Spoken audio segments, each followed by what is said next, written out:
Dans cette vidéo, je vais vous montrer les deux erreurs fatales que vous êtes en train de commettre au petit jeu qui vous empêchent d'obtenir de la régularité dans votre golf. Et par la suite, dans la deuxième partie, je vous montrerai un exercice avec l'aide d'un tee qui vous permettra d'améliorer vos contacts de balle de façon considérable. Alors on est sur le trou numéro 17 de la réserve Golf Links, qui est le parcours où je suis un fier ambassadeur depuis plusieurs années maintenant. C'est également un parcours qui accueille le DP World Tour, la Freja Bank Mauritius Open.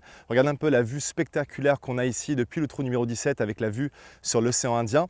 Et donc cette vidéo en collaboration avec Golf Magazine est là pour vous montrer exactement comment vous allez pouvoir améliorer votre régularité au petit jeu, tout en prenant en compte quelles sont les problématiques majeures que je vois fréquemment qui empêchent les joueurs d'obtenir cette fameuse régularité. Problème numéro 1, la répartition du poids du corps.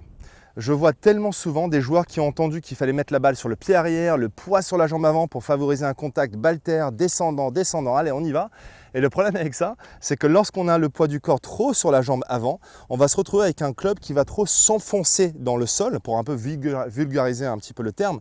Donc trop le poids sur la jambe gauche va favoriser un angle d'attaque trop en descendant, avec une tête de club qui va venir s'enfoncer, vous voyez, dans le sol comme ici. Et là, on ne va pas avoir l'habilité, l'opportunité d'utiliser le club correctement. Moi, je suis tout à fait pour un angle d'attaque beaucoup plus tangentiel avec les wedges, que ce soit sans wedge, même les pitching wedge fairneuf pour les coups roulés.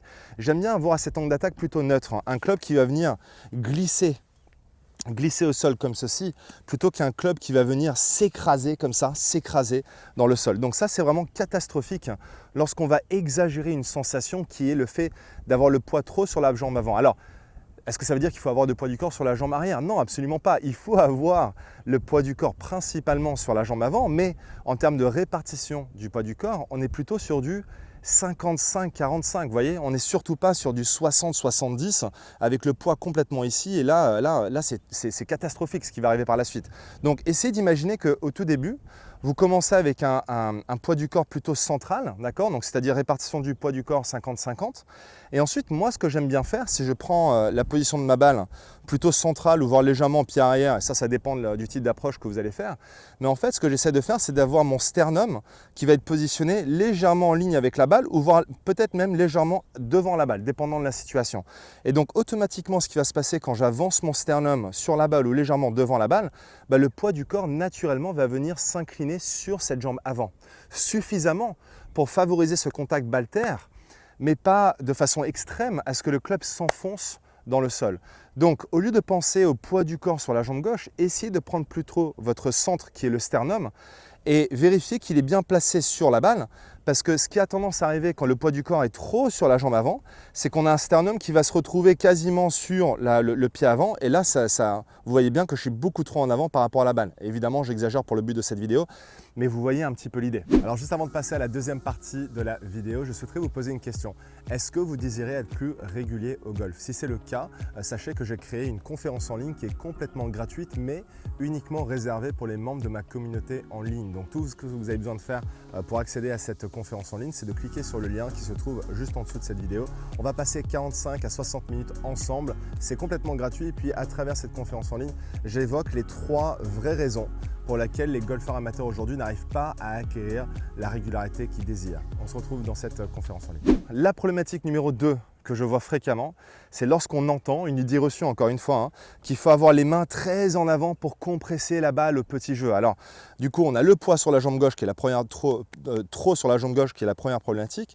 Et ensuite, on se dit, tiens, il faut avancer les mains devant la balle, devant la jambe gauche. Et là, on se retrouve dans une situation comme celle-ci. Et à l'impact, on essaye absolument d'avancer les mains parce qu'on se dit que c'est comme ça qu'on va compresser la balle. Et là, encore une fois, ça va favoriser un angle d'attaque beaucoup trop en descendant avec une tête de club qui va rester coincée dans le sol. Donc si on va dans cette dynamique d'angle d'attaque tangentiel, c'est-à-dire que le club va venir juste glisser au sol et ça va permettre en fait au rebond du club d'être beaucoup plus actif plutôt que le côté avant du club qui va venir s'enfoncer dans le sol. Lorsqu'on arrive à jouer avec ça, cet angle d'attaque tangentiel, du coup, ce contact va être vraiment exceptionnel. Ça va vous permettre de créer beaucoup plus de sensations et de spin. Le spin, c'est ce qui va permettre à la balle de s'arrêter rapidement lorsqu'on rentre en contact avec la balle. Je vous donne un exemple.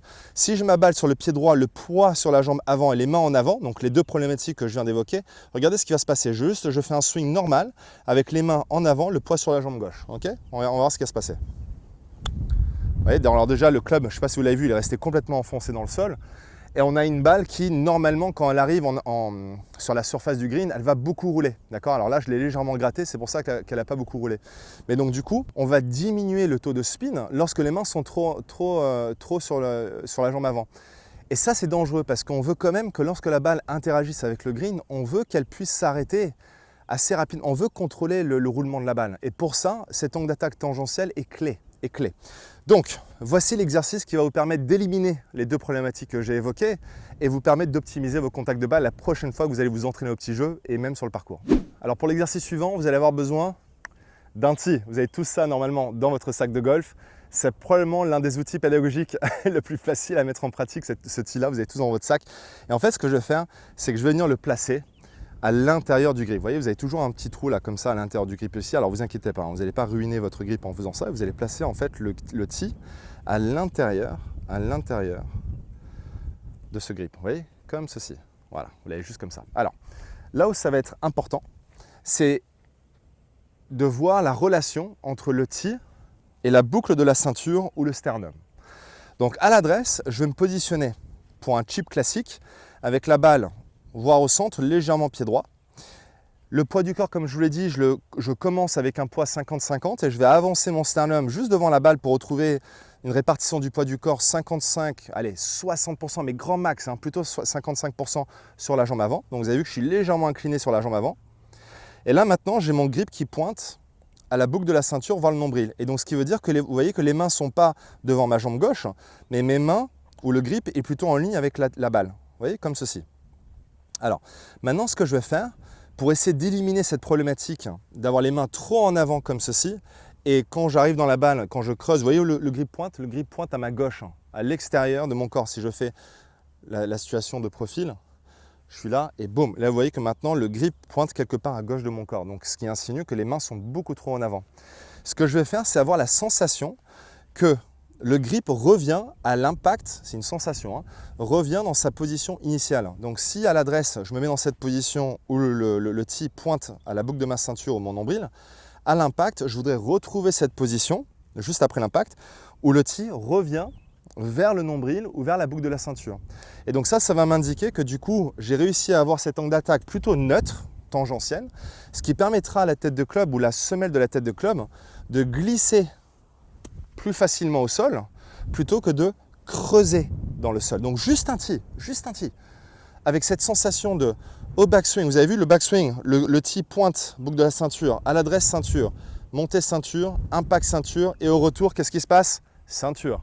Le tee à chaque fois revient entre la boucle de la ceinture et le nombril. Quelque part entre les deux, c'est parfait. Okay, donc je fais quelques coups d'essai et la sensation pour moi qui est hyper agréable, c'est que tout travaille ensemble et j'ai pas cette sensation de forcer mon downswing où mes mains vont être très en avant comme ceci, ou genre cette sensation de bloquer dans le sol et c'est le coup que je viens d'effectuer là était vraiment horrible en termes de sensation. Allez, c'est parti, un coup d'essai.